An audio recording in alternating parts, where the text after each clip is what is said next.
Hi, everybody. Thank you very much for joining today's talk, today's seminars. My name is Mikako Harada, and today we are going to talk about the .NET Core migration for Autodesk desktop products. So next. Marika?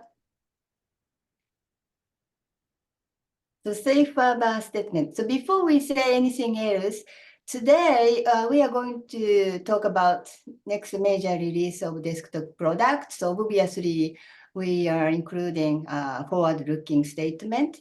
Many of parts, for instance, like .NET itself is nothing, secret, but we may talk about something related to our product, the future direction.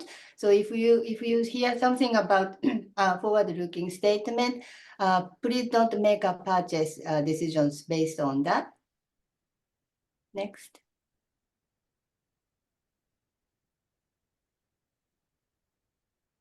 Today's presenters, we have a group of presenters today, and mainly from our team, and then also Revit team. So once again, my name is Mikako Harada, and I'm a senior manager at the Developer Technical Services.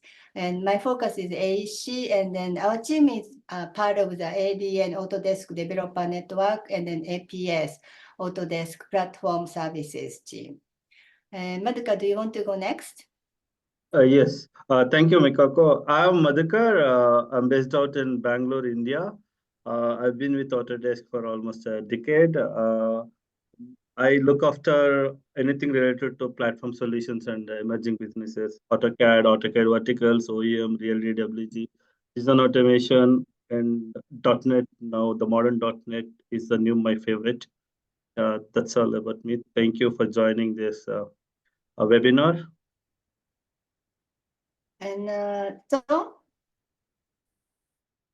Yeah. Hi, everyone. My name is John Wu, and I'm based in Toronto, Canada. I'm mainly focused on the AEC industry, including Revit desktop and also some like a cloud service from Autodesk. Yeah, that's it. Thank you. Jan, do you want to go next?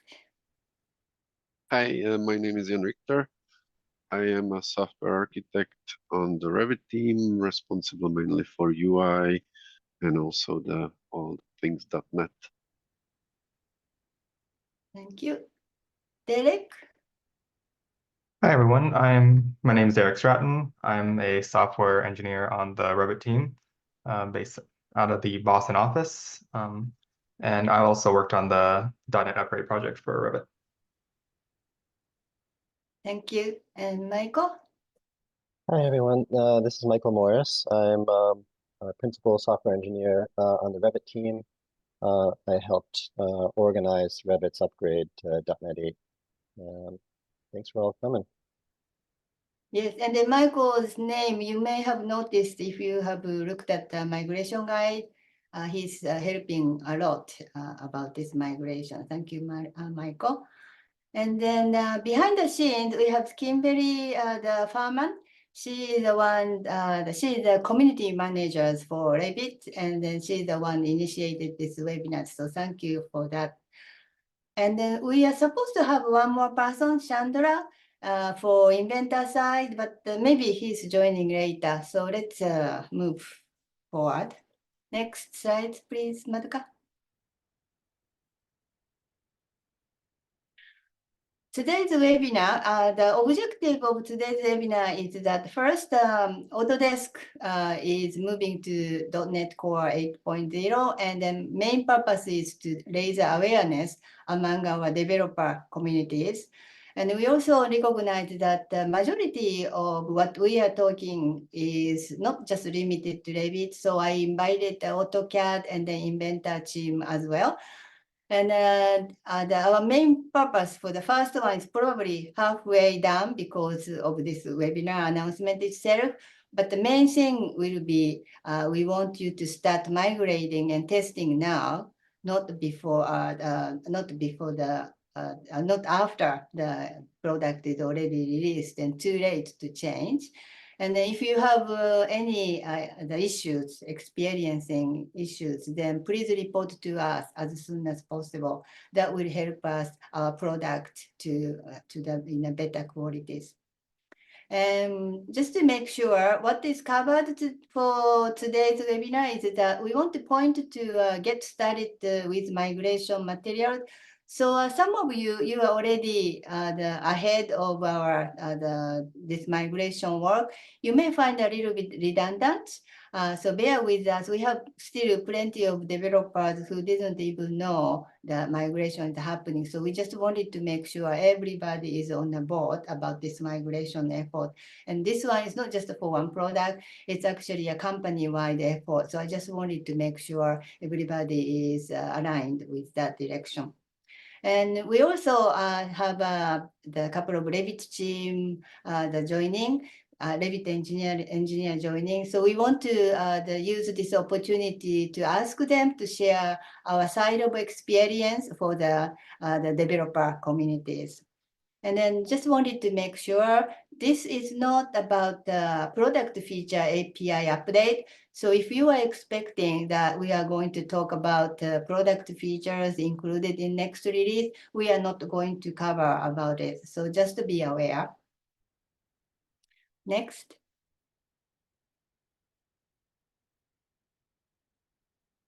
So agenda today, Madoka will talk a big picture about why we are going to .NET Core, and followed by the migration basics. Majority of today's talk will be covered by this the migration basics. So Madoka will cover that and show some of the demos how to migrate basic samples. Followed by that, we'll have a small section, the cover for individual products. So starting with AutoCAD, followed by Revit, and then Inventor. And then we also have a few products we want to mention, especially the ones which has a slightly different path, moving for .NET or not. And followed by the Q&A, we want to open up this and then get some questions answered for that. Okay, with that, Madoka, please take it over. Thank you, Mikako. Hi, everyone. So I'm back. I will be discussing, I hope I'm audible. I will be discussing on .NET Core overview and the basic migration steps, which is common across all the desktop applications. And I'll also talk about AutoCAD specific steps that require to migrate AutoCAD plugins from .NET Framework to .NET 8 platform. .NET Core is the powerhouse of modern apps. You can build web applications, you can build mobile backend application, desktop application, console applications, gaming applications. So there are many other features available with the .NET, and we decided to move to .NET Core. So the next release of all major Autodesk hero products, namely AutoCAD, Civil 3D, Revit, Inventor, targets .NET 8.0. Please note that there is no change in the API between the versions on product, but the underlying technology is changing. Since 2014, Microsoft has been on a journey to transform .NET from closed source Windows, monolithic, to open source and cross-platform.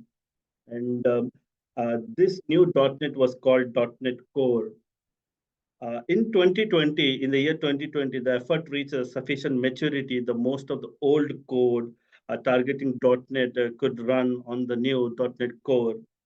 To mark this occasion, the November 2020 release called the .NET Framework, the last release of .NET Framework is version 4.8, hence the name .NET 5.0.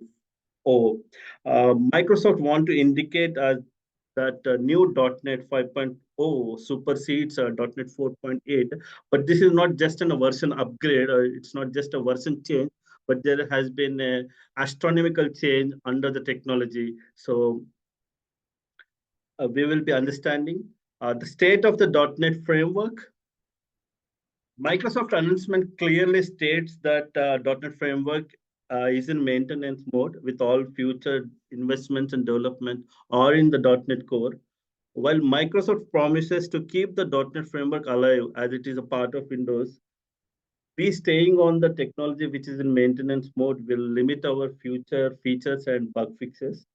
The talent is also shifting to the .NET Core expertise. There will be slower innovation compared to the competitors embracing the newer technologies. And what is our motivation? Why we are moving to the .NET platform? There are several reasons, but for us, these are the three key changes, reasons: growth opportunity, connected workflows, and performance benefit. I will be discussing each topic in detail. The .NET framework has been reinvented, and what was once limited to Windows only is now officially portable, runnable on just about any platform you need. One day we could enable .NET development on all our platforms. A developer with existing .NET code on Windows could port their code to Mac, web, mobile. So one day that dream will be realized. Uh, .NET provides a standard set of base class libraries, APIs that are common to all .NET applications. These APIs abstract away the platform-specific nitty-gritties, offering a consistent API across different cloud and desktop operating systems. According to the latest Stack Overflow survey, .NET Core is one of the most used development environment. It has a global appeal, and it is the second most server-side development language after Node.js. And on top of this, to extend the functionalities, Microsoft and others maintain a healthy package system, almost similar to the NPM Node Package Manager. For .NET, we have a NuGet gallery. And the next is the connected workflows. The modern .NET platform, specifically .NET 6 and later, excels at simplifying and enhancing cloud connectivity for desktop applications. There are some key ways to achieve this. SDKs and libraries. .NET platform provides a seamless integration across rich libraries like Azure, AWS, and even our own Autodesk platform service APIs provide pre-built functionalities for authentication, authorization, and interacting with various API services like object storage service, model derivative service, data management, etc. And modern .NET platform encourages minimal APIs, like you can create REST endpoints with with minimal code footprint using ASP.NET minimal API, and you can also connect cloud to desktop using gRPC, microservice architecture that facilitates a communication between your desktop application and the cloud services uh, through well-defined APIs, promoting both scalability and maintainability. And .NET, modern .NET has many cloud native features, dependence injection, which leverages easily to manage and configure cloud service connections, enabling loose coupling and testability. And it also provides several cloud configuration providers to securely store your keys, like Azure Key Vault and AWS Key Store. Apart from this, there are other features that enhances hybrid desktop cloud experience. Like you can develop interactive web applications using Blazor and WebAssembly, enabling seamless integration of cloud-based functionalities. Blazor applications can work even on offline, synchronizing data with the cloud when the connectivity is restored. And next is the performance benefits.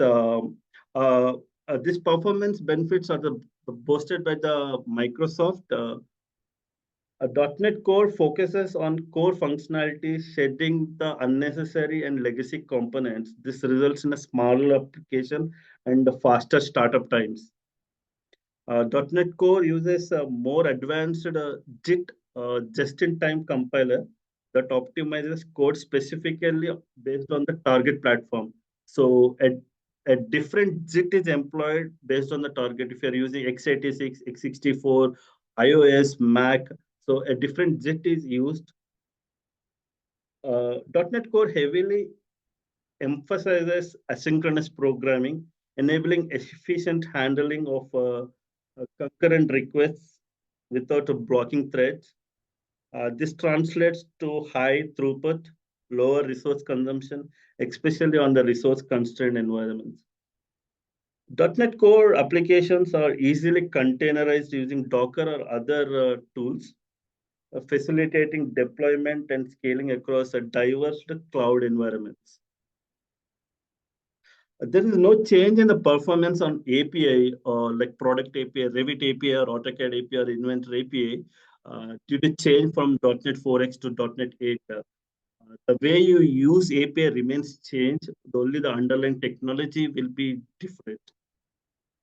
The Autodesk product specific performance like Ribbon, which is a WPF based toolbar Ribbon, uh, uh, is yet to determine. We do not have yet the statistics how the performance uh, compared with the previous versions of AutoCAD or Revit or Inventor.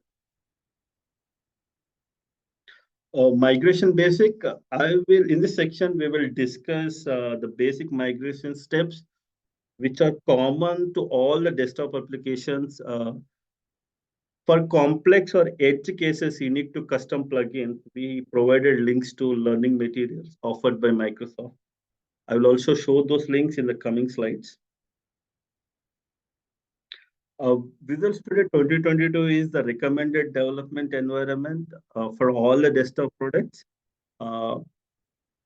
To create a build, though .NET 8 is supported on Visual 2028, but there is a catch. Not all the versions of Visual 2022 supports .NET 8. Only the version Visual 2022 17.8 and above supports .NET 8.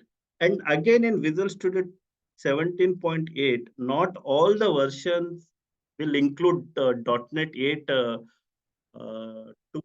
So only the version which is 17.8.3 will include a .NET 8 SDK. Any versions before, you need to download them manually. And Microsoft, thankfully, Microsoft has provided extremely good tool. The earlier name of upgrade assistant is called Port Analyzer. People who have worked on .NET Core 3.1 onwards, they might be familiar with the Port Analyzer. That has been deprecated and changed the name to Upgrade Assistant tool. And going forward, Microsoft will be supporting this tool for each release of .NET version. This is not part of Visual Studio 2022, but you have to download as a separate extension.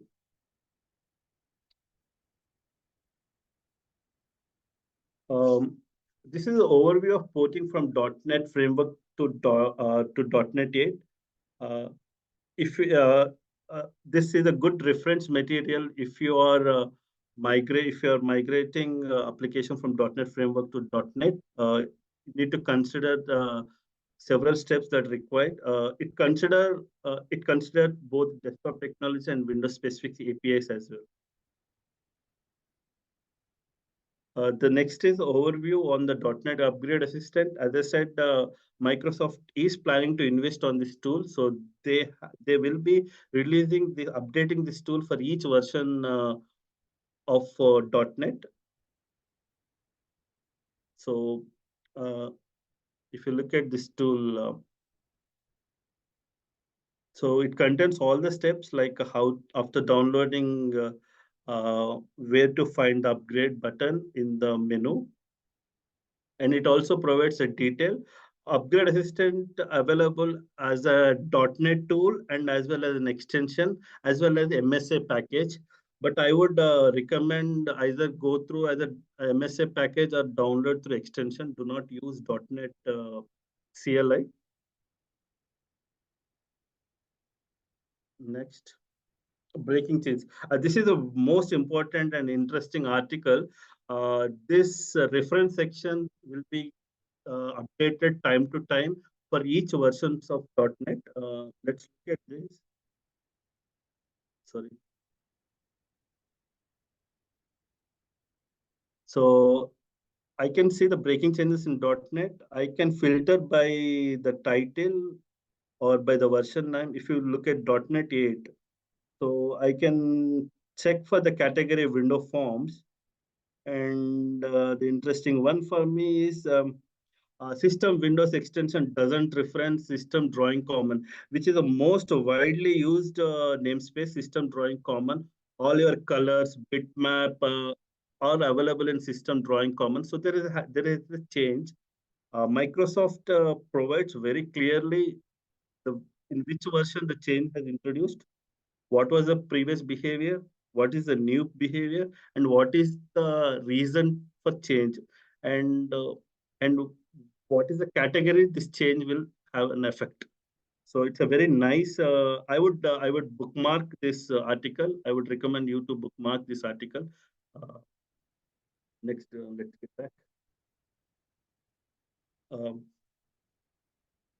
So all betas and all betas or preview builds for Autodesk Hero products are hosted on a dedicated website called Feedback.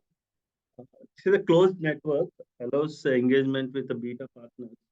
To access a preview build of your favorite Autodesk desktop application, you need to register and you need to sign an NDA, and make sure the discussion, whatever the discussion you conduct in beta portal, keep it to yourself and keep within your company premise. It cannot discuss outside your company premise, not even with your outside friends or colleagues.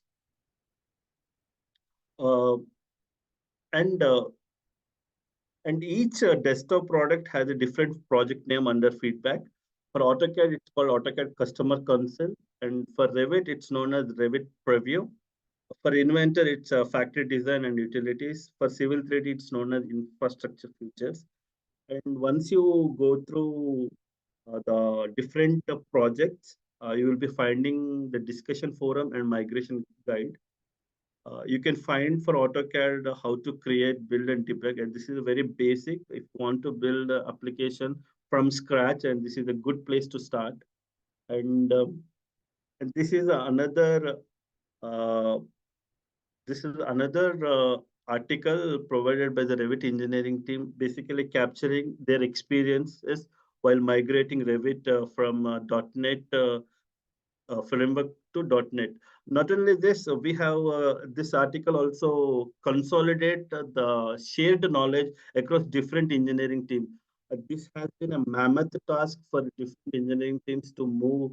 Almost all the hero products participated in this migration journey. Almost 2 years battle this is. At last we are successful. It has been a great journey. We are successful. Now the product will be out in few months. Even for Inventor also, we also provided, but all products, any product, any desktop product can refer to any of this article, because all these articles will contain generic .NET related information, nothing very specific to Revit or AutoCAD. The majorly will be covering on the .NET. Next. Thankfully, Microsoft has, like after installing this upgrade assistant tool, which we discussed in the previous slide,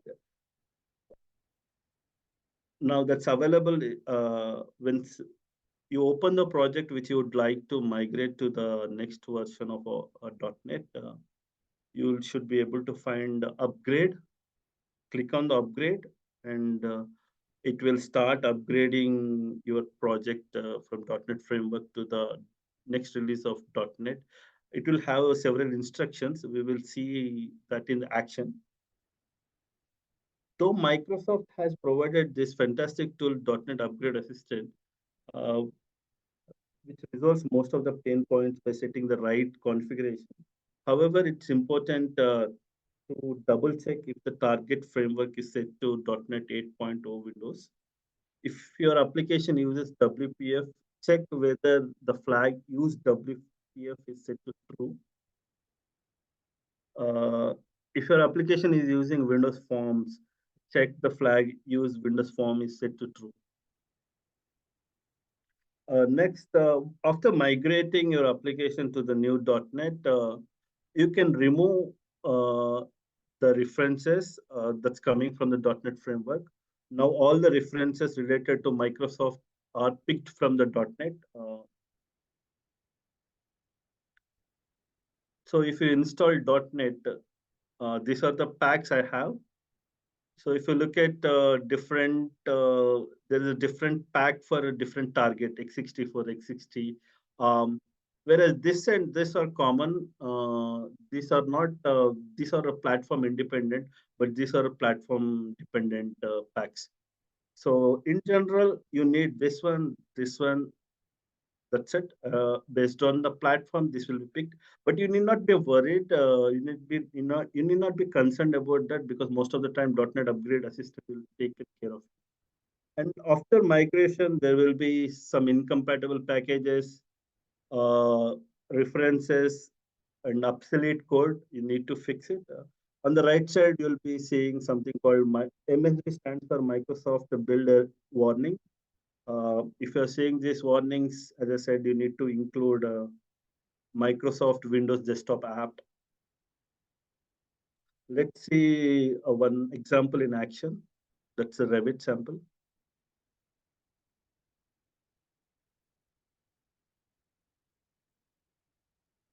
This sample already installed Upgrade Assistant tool.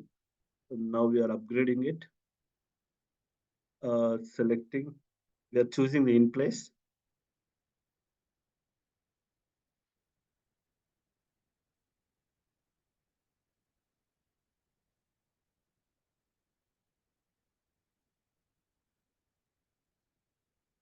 If you look at, there are some exclamation marks that indicates that this upgrade tool has not able to resolve those inconsistent modules.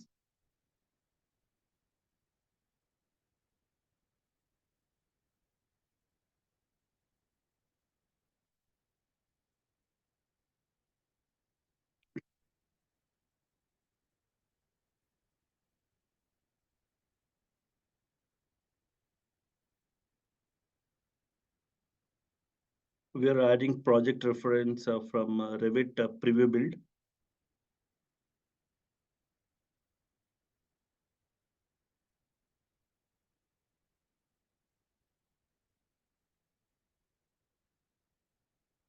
And this is important to set copy local to no, or else your library will be copied, and it may create unexpected behavior.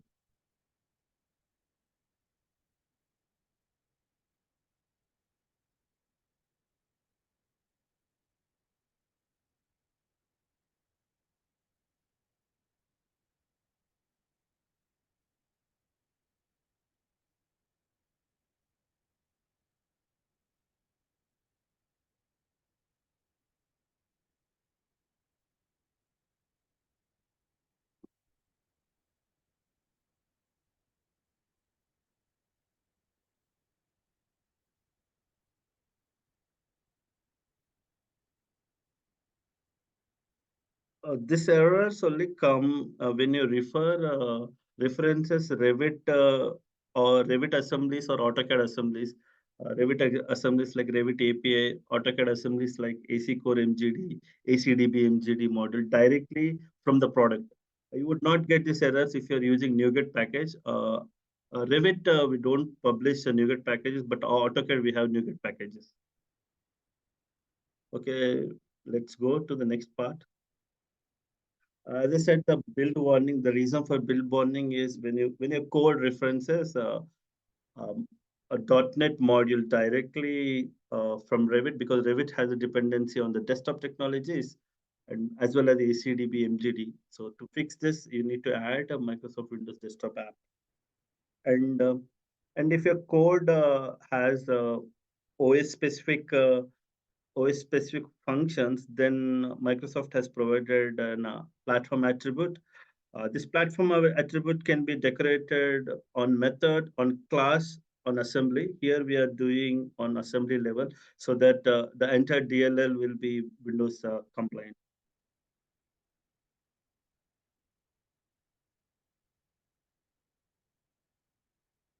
Next is AutoCAD.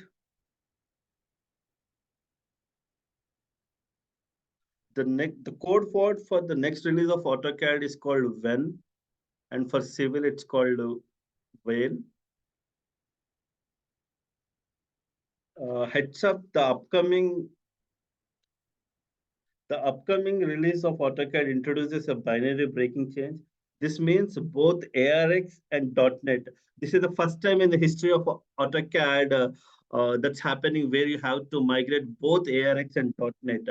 I don't remember when it happened in the past, like when we introduced .NET sometime in 2000, that was a completely new technology that we introduced. And there was a major breaking was happened when we moved to .NET 4.5. And after that, the .NET applications have been forward compatible.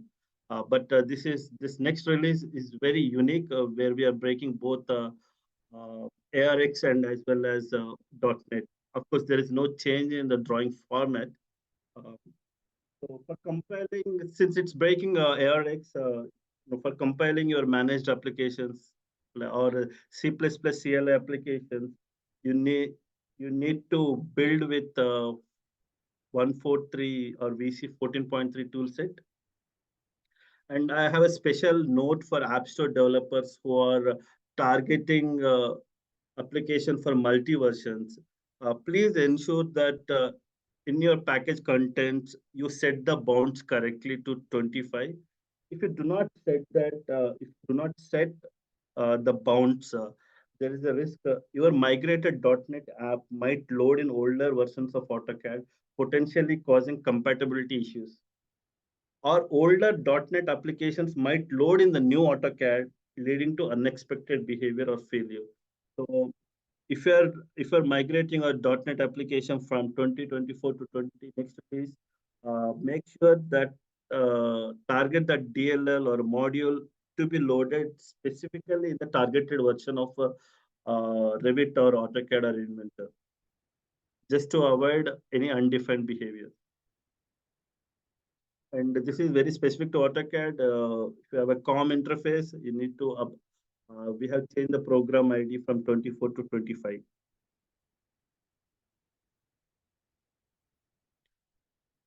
So before we begin migrating our app, it's important to gather the necessary prereqs.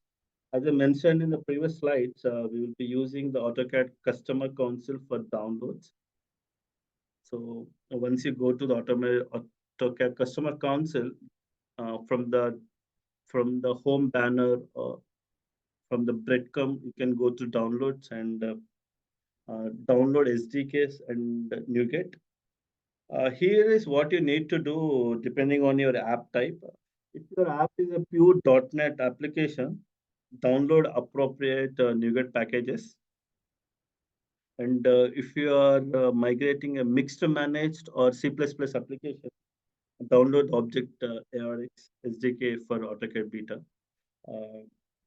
As of today, we also released a release candidate, but this presentation is based on beta. Beta and release, there are no changes between beta and release candidate. What is working in beta should work in release candidate and as well as in the market release.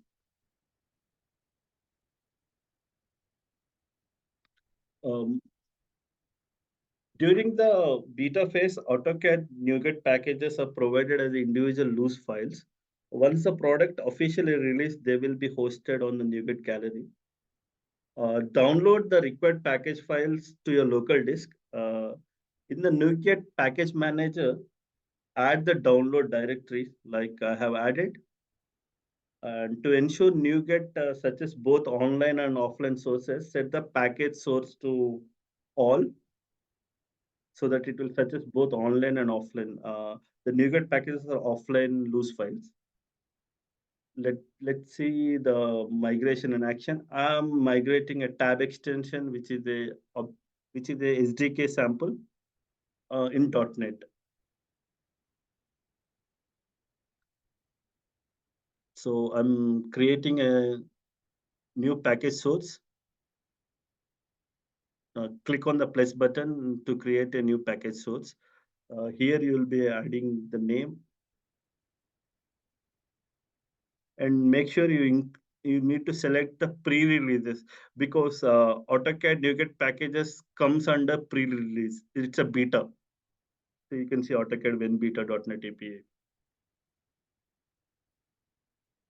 Click on the upgrade. Same thing which we did for the Revit.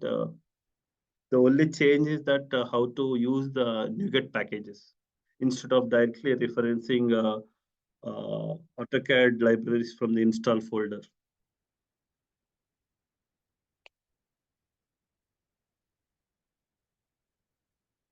If you look at it has succeeded. There are 3 packages has been not. These are all AutoCAD 2024 modules. So to fix that, right click on the solution project, go to NuGet packages. Yes, click on it and update.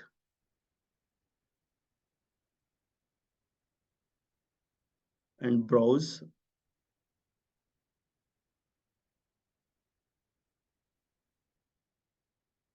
So these are the old packages. We need to find it in the dependencies, under dependencies.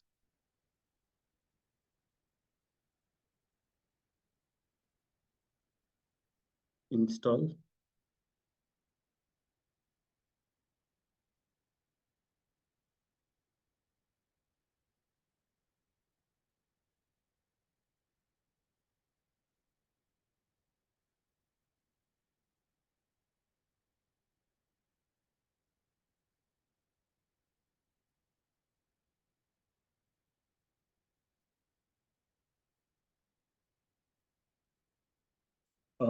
This is error because, as I said, some of the code cannot be run on all the platforms. So to suppress this, you can use this attribute at assembly level. Go for supported OS platform and enter Windows.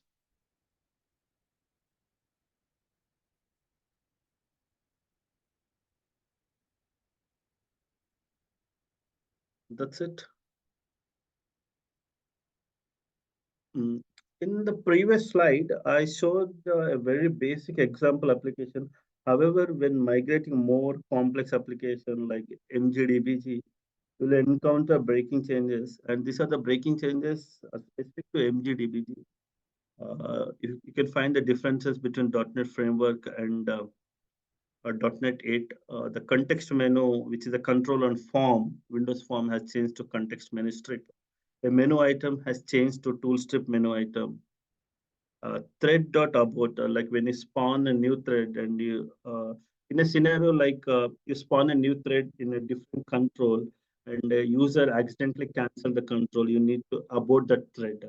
So that was the scenario, that was the logic you do in .NET Framework, but when you move to .NET 8, you need to use a cancellation token source. So you need to create a new cancellation token source and check if someone has requested a cancellation on that token. If someone has requested, just cancel the token. That's how you gonna kill the thread. The thread.abort is deprecated. And this is a binary formatter.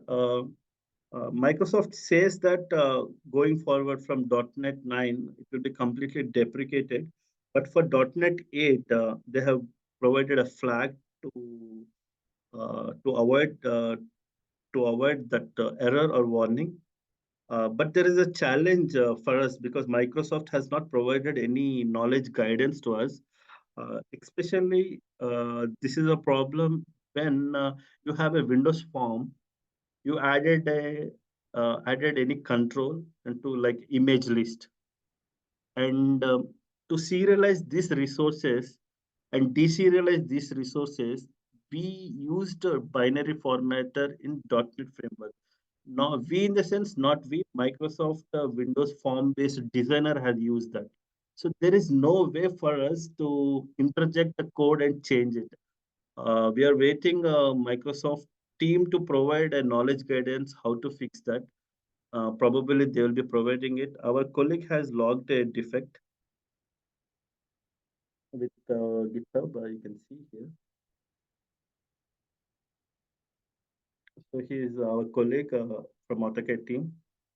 So we logged sometime July 24th. Still, it's open. Hopefully, we will be getting some solution or some guidance from them, Microsoft. So if you're having this problem, have patience like us.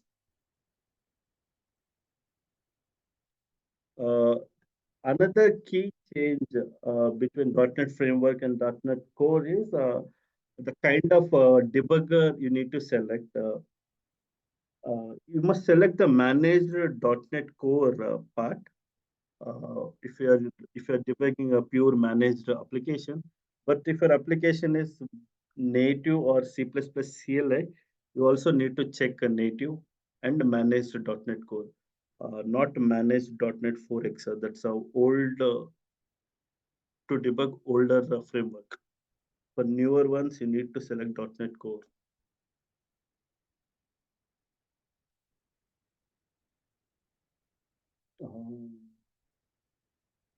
Okay, Song, or would you like to talk about Revit? Or, Yes.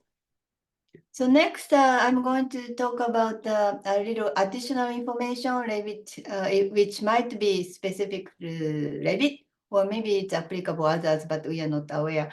So next.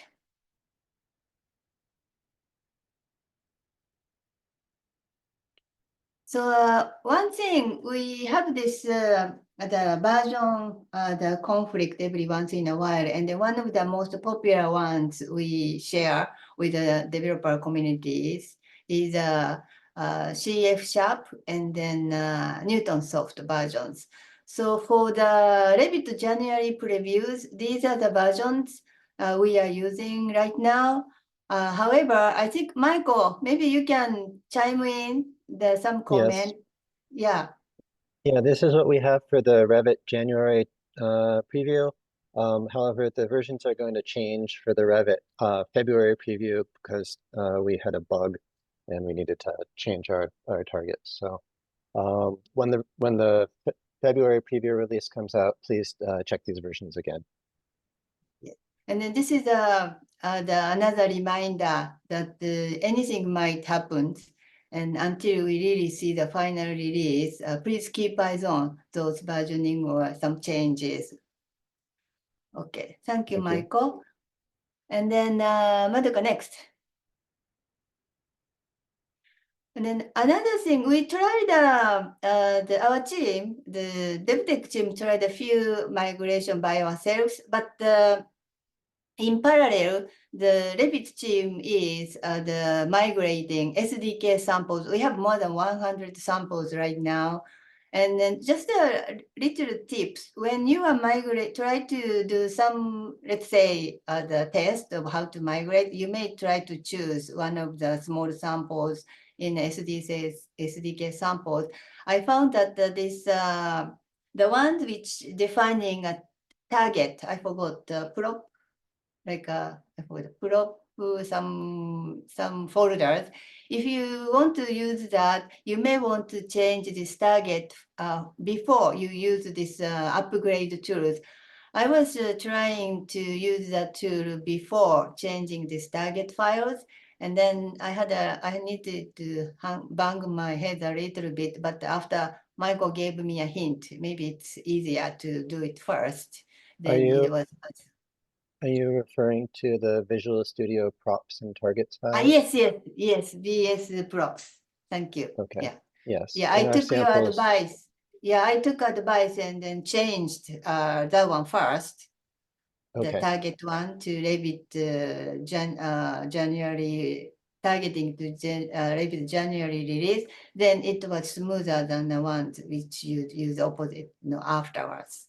So I just wanted to give you, because that's one of the, maybe in Hello World or some of the small samples, maybe a good one to exercise if you haven't really touched these tools. So that's what I wanted to mention. And then additional errors and things, I also found out some of the samples doesn't create assembly info somehow. So if you see that, you can add this line, the generate assembly info true. And then also, especially nowadays, many people use APS API as well. So I would recognize that like a web script serialization is no longer available in .NET. So the common one, commonly used tool now is Newtonsoft JSON. So just to be aware, there is some change, the code changes required for some of the samples. This is just small examples, but I thought that if we have hundreds of developers, it might also save some time. Okay, next, Maduka. And then more tips. Maduka already showed that, but the Revit team actually provided. I was looking at the all Inventor, AutoCAD, and Revit, and then Civil, the forums for the migration guide. Especially, I wanted to reduce this talk to the common one in one chunk. So I recognize that the ones in the Revit one is the most comprehensive one so far. So if you are looking for more information, you may snoop into Revit one, even if you are not using. Or after this webinar, we are planning to share this across more, because now the Maduka, myself, and then Chandra put our head and then try to have some common the shared information. But for now, this is the one that I found it best provided within Autodesk. So just FYI. And this is provided Michael. Thank you, Michael. And next, I think next one is Inventor. Okay, great. So Chandra. Yeah, Mikako, sorry for delay in joining the meeting. So Chandra, tell me next. I will do that. Okay. Okay, fine. No issues. So hello everyone. Myself Chandrasekhar. So sorry for delay in introducing myself. I'm working as a senior developer advocacy in the manufacturing team. I handle inventory API, fault API, and along with this, I'm taking care of a design automation for inventory API in Force, called as a API. I mean Autodesk Platform Services. Thank you, Madhukar and Mikako, for sharing the common issues that has been now addressed while migrating to .NET 8.4. So we are now, what are the specific requirement or specific issues or specific points need to be discussed in Inventor? I'm going to discuss now. Next, Inventor. Madhukar, next. So there are no such specific instructions for while migrating the C# add-ins to .NET 8.4. But one thing is specific is that we have to re-reference the Autodesk.inventor.interop.dll from the public assemblies. That is the one thing. And usually, the Inventor developers used to have a post-build script by default while using the template wizard. Now, while developing the add-ins through template wizards, make sure that you have to edit that post-build script. Otherwise, you will be getting some errors. So people are very much interested in iLogic because many developers are using iLogic. As of now, there is no change in the iLogic. But if you are using iLogic API in an external application like .exe or add-in, then you need to migrate those applications to .NET 8.0. Otherwise, it's cool. No changes required. So after building the project, you need to deploy the add-in at the add-ins folder where the Inventor 2025 is installed. You can see the folder structure. And similarly, the compiled binary you need to locate at bin folder. So right now, I'm showing a demonstration. How do we migrate the existing add-in to a 8.0? It is very briefly. It's not too much. So I'll be giving a live commentary on that. Next. So this is the Inventor with no add-in added 2025. Now I'm opening the solution in 2022, and later I'm upgrading it as similar steps. Later, I'm re-referencing the project reference from 2025 bin folder. So I'm editing the post build script. I mean, I'm deleting the existing post build script and adding the latest script, which is available in the .NET migration guide, which was discussed in the feedback forum. Now I'm building it. After successful build, I'm copying the add-in file to add-ins folder. And later I'm going to this is very specific .NET 8.4 because it will be compiled there. It will create a separate folder. I'm copying to a bin folder. So after copying, I'm checking whether it is loaded or not. It's loaded. Unloading it, I'm getting the message box like this. It's loaded successfully. So that's all from Inventor. Looks pretty easy. I'm briefly explained here. If you have any doubts, please post it on us. We'll come back to you. Thank you very much. Have a nice day. Thank you, Chandra. So we have some other products that are not we will discuss about some other products like Vault and Navisworks, like what is the status and the state of their plan. Vault, not all the bits and pieces of Vault is migrating to .NET Framework. There is still parts of code that relies on .NET Framework, especially WCF. Probably not this year, probably in future they may move to .NET, modern .NET platform. But as of today, only the add-ins are supported in .NET 8. Vault is providing two SDKs. One is .NET Framework and .NET 8. So if you're building an add-in, a Vault add-in targeting an AutoCAD or Revit, then you can use .NET 8 and you can start playing with Vault. Recap SDK is migrated to .NET 8.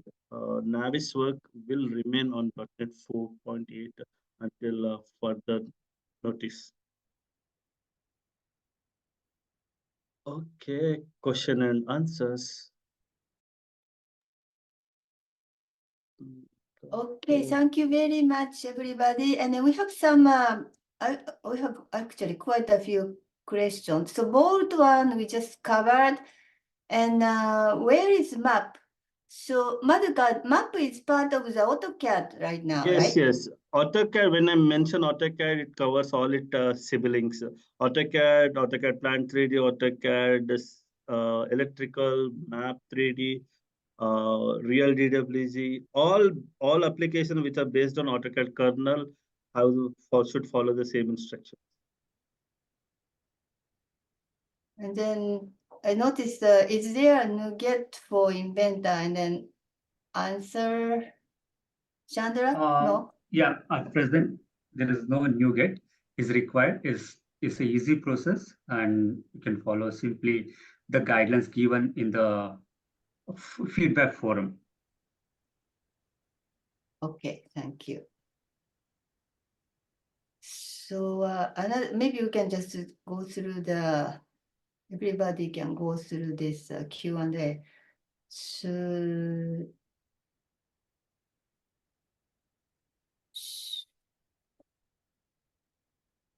are you able to send a link to this reference thread? Yes, we'll post in the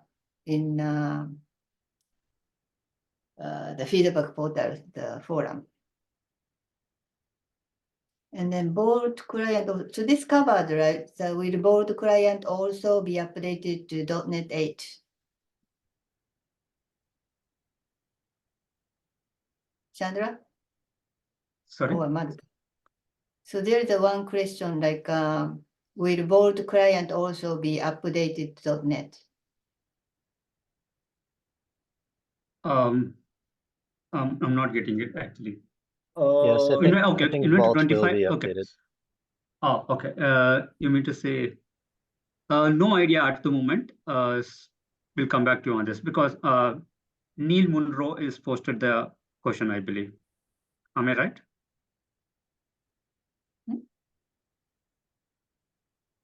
Sorry?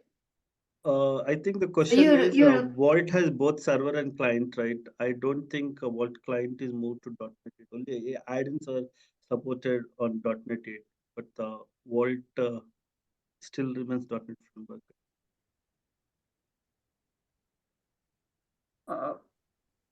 That Okay, guidelines yet to receive it, actually. Okay. Okay, so you'll follow up? Sure. I'll follow. Yeah, okay, maybe we'll, if we can't have a clear answer, then we'll answer in later on and then put it in forum. And then assuming, so I don't understand this question, assuming that the dependency would be compatible. Okay, I can answer this question. It depends. It depends. It depends on what it depends. Like if your dependencies are 4.8 and they are not migrating to .NET Core, then that will be a problem. So the thumb rule is if you're building an add-in for Revit or AutoCAD or Inventor, make sure that all the dependencies of that plugin are also in .NET 8 platform. Okay, I hope that could answer the question. And then the next one, how do you Jan is typing. So how do you recommend we handle supporting multiple versions of Revit if our plugin need to support more than the most current one? Yeah, do you want to answer live? That depends on your situation. There are a couple of things that you could do with the new project format, the SDK style format of the CS project. You can now multi-target, so you can build your binaries for both 4.8 and .NET 8. You will probably not be able to use the more modern C# features because you'll have to keep your code compiling for both of the old .NET framework and the new .NET. You will probably have to consume different Revit API DLLs and Revit API UI DLLs based on which version you want to build. But you can also do that in the project file by basically making a branch. If I'm compiling 4.8, use these DLLs. Otherwise, use the new ones. So that's and then once you build, it will actually build the package or build the DLLs for both targets and put them in a separate folder. Or you could also choose to actually downgrade some of your libraries to .NET Standard, which is guaranteed to be able to run in both 4.8 and .NET 8.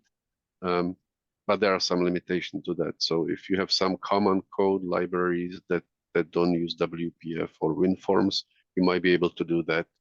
And then you just need to build one version of the libraries and consume it. And you can consume that in both .NET 8 and .NET 4.8.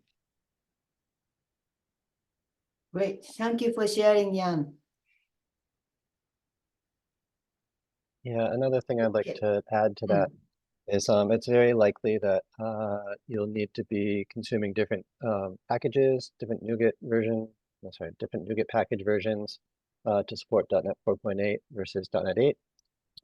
So you'll have to use conditional logic in your C# projects or your other projects to make sure that when you're building against .NET Framework, you're getting those packages that are appropriate there. When you're building against .NET 8, .NET Core, you're getting the packages that are appropriate for that target.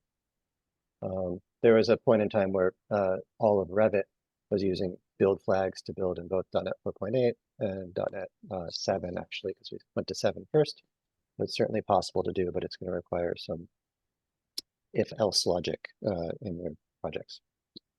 That will depend on the package itself. Some of the packages are already multi-targeted, so you just need to consume one package and the build system knows which version to pull down. But some packages are different, and you will have to use the conditional logic in there. Thank you. Great, thank you very much. So another one is example is nice for small project, but what if we have multiple? So this is the one we did. Answer.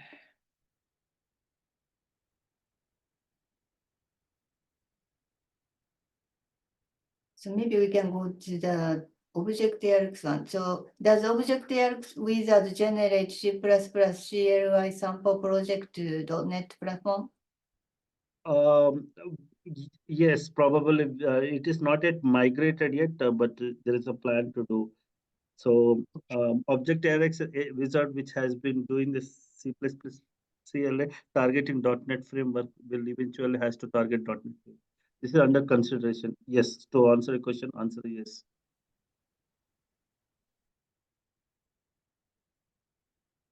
Will 2024 beta become production at some time? Will we be forced to upgrade any 2024 plugins? Are there any plans to upgrade any version prior to 2024? So I think it depends on the product, but basically 2025 will have .NET 8, as you can see. So those are the ones you need to upgrade.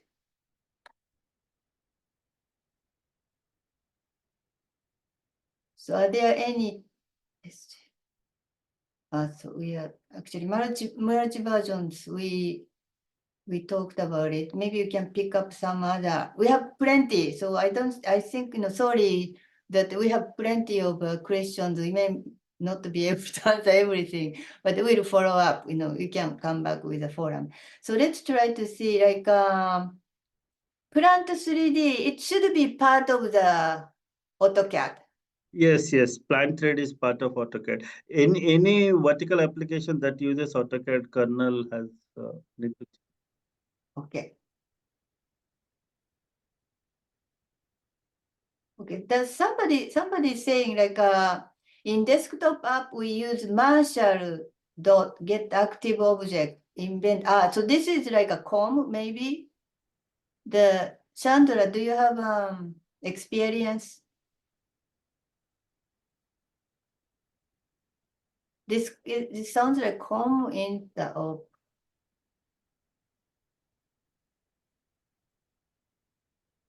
Chandra is not available, maybe. Yes, sorry, I was answering other questions actually. Can you please repeat the question again? So it's in desktop app we use Marshall get active object invent application. Yeah, and then suspecting COM interop maybe. Yeah, it's a known issue.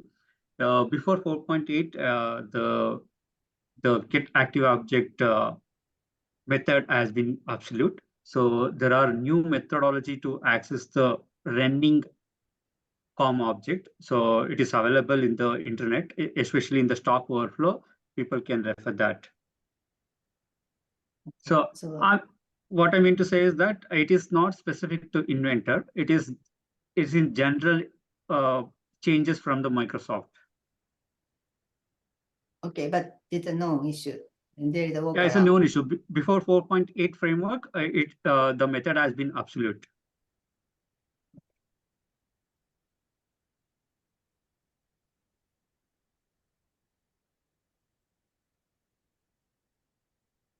Hope I am answered this question. Okay. All right. So there is is it recommended to use Newtonsoft JSON over system text JSON for serialization? I don't know if it's recommendation or not, but in general, that's the most popular one. And then the Revit, for instance, does use the Newton soft. But be careful about versioning things. Just like we said like 30 minutes ago, you have to have a same version, and it will change from today's this month's PR. Just to add on that, AutoCAD, we completely removed the Newton soft dependency just to avoid this version conflicts. So we are heavily using system.text.js. However, like if you ask me which is better, the answer is both are great. Yes, so they are not the same, right? There are some features that are still not implemented in the system.net text JSON. So you might be forced to still use Newtonsoft, but I would also recommend use the built-in one as much as you can. If you can avoid Newtonsoft, do that, just because of the frequent conflicts that we get in the package.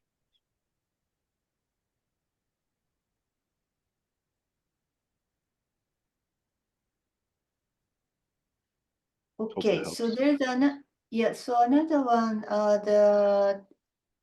If .NET Framework plugins are required to upgrade convert to .NET 8, please remind me when the Revit will be released for this change, the deadline.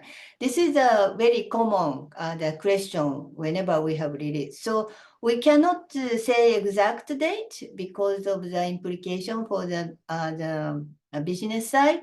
However, we can vaguely say the kind of follows the historical way. We are not radically changing our plan from the way we've been doing last several years. So hint, okay.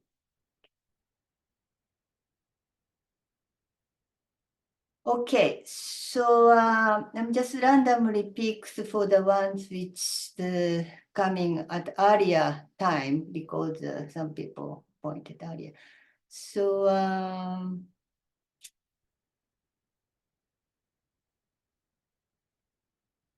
this one I took, this one also answered the one. And my notes.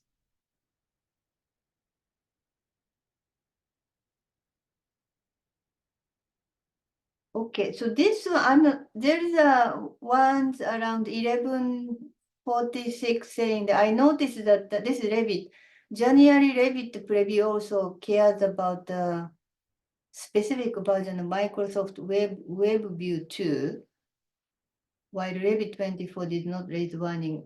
If a different version has used in a plugin, that's one thing that I noticed odd when upgrading to .NET 8.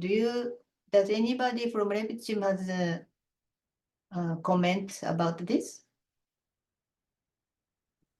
Jan, do you have any information on the specific version of WebView 2 and if it's important to match it? So we are using the evergreen build, which is basically always up to date. So I am not aware of a specific version that we would be calling for, but I would have to look into that. I don't want to mislead anybody by answering that. Okay, so something a little deeper, so we may need to raise in the forum side. Okay, thank you. Okay. So Inventor 2025 uses Dev Express 22.1.5, which only supports .NET 7 Preview Express. A previous experience has shown that using different Dev Express tool set leads to issue. I have upgraded. So now it should be .NET 8 now, right? Yes. Right. So actually, Dev Express is a third-party application. We don't have a hold on it, basically. So it's completely answered by Dev Express people. Inventor API don't have a control on this Turbo Express component. We have been receiving this request, and we have been trying to address by engineering team, which they do rigorous testing, and they will do a lot of research on this and then finally fix it. So yeah, at the moment, what I can say is that please log a issue on this. If you have any issues, we'll look into it. Okay, but it sounds like the inventor team is already aware. Yes, yes, Or yes, you are aware, yeah. Okay. Yeah, I'm aware of this. I'm aware of this.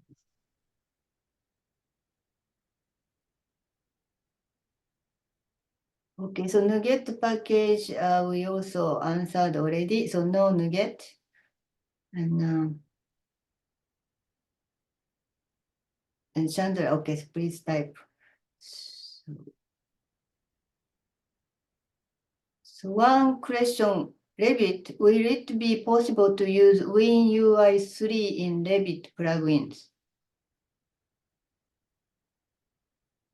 Does anybody have an answer?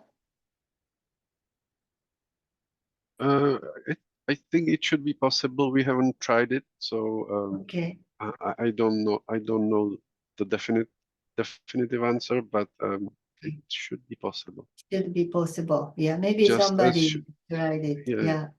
Just as it should be possible now to use Blazor and .NET MAUI. Mhm. Okay, so this is a good one. The real DWG SDK. The Maduka, do you have any information about? I already answered that question in the chat. Okay, answer.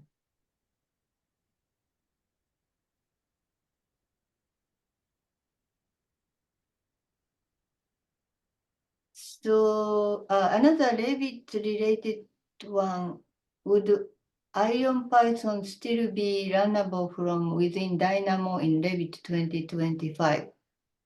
Do you know? I don't know. I'm sorry. Okay, yeah, we don't know for this.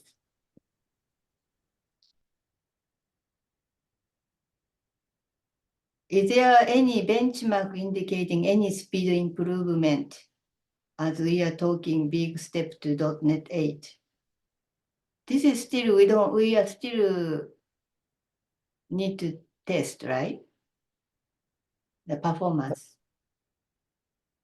I don't think we have official benchmarks, but I can say that on the Revit side, all of our performance tests ran as good or a little bit better than they did before. Okay, good to hear. How about the other teams? Have you ever heard of any performance discussion in AutoCAD Inventor? Till now, we didn't have any discussion on this. Yeah, it completely revealed once we go to live, and we'll be receiving the feedback from the customer. Based on that, we'll improve on the performance.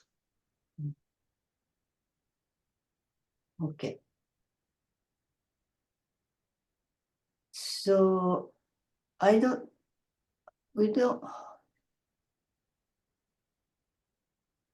Okay, this Q&A gets a little bit difficult to read right now. I've been answering inventor-related questions. I'm typing actually. A lot of questions have been answered. I don't know about this EP plus. Have you experienced any issue with EP plus? I believe I looked into that. I think it's a tool to communicate with Microsoft Excel documents. I haven't used it firsthand though. Actually, I never heard of this before. Yeah. Okay. All right.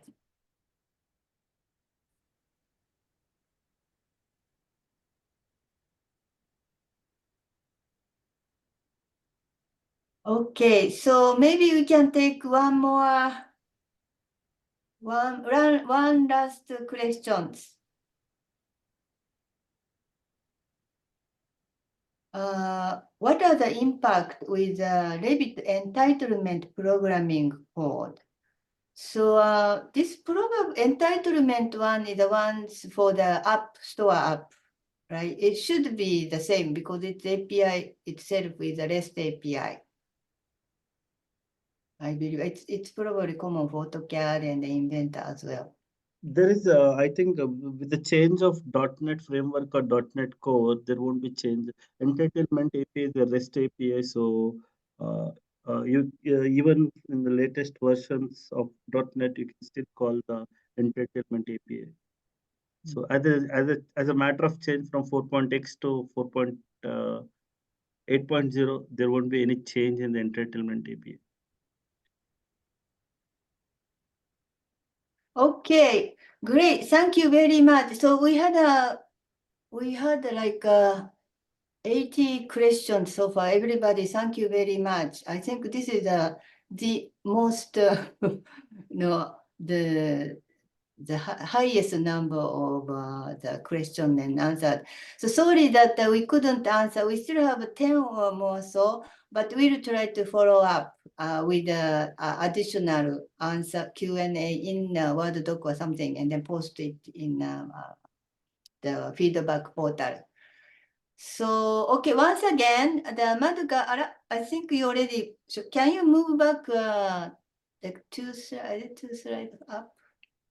Just a kind reminder about, yeah. So once again, the reminder, so this recording as well as this PowerPoint in a PDF file or something will be posted in a feedback portal, either together with this webinar announcement or the near there. So in case your colleague missed and still wanted to look at it, you can visit there. And then the kind reminder, keep the discussion within a feedback portal, as this is about the future release of the product. So any last word from anybody? Okay, thank you very much. So bye for now, and then thank you Revit team, and then also thank you the India team. It's almost midnight, so good night. And then have a good afternoon for some people. Bye-bye. Bye-bye. Please post your Bye, thank you questions very on much. beta forums. We are actively monitoring Yeah, it. exactly. And then you can stop the recording. Okay. And then while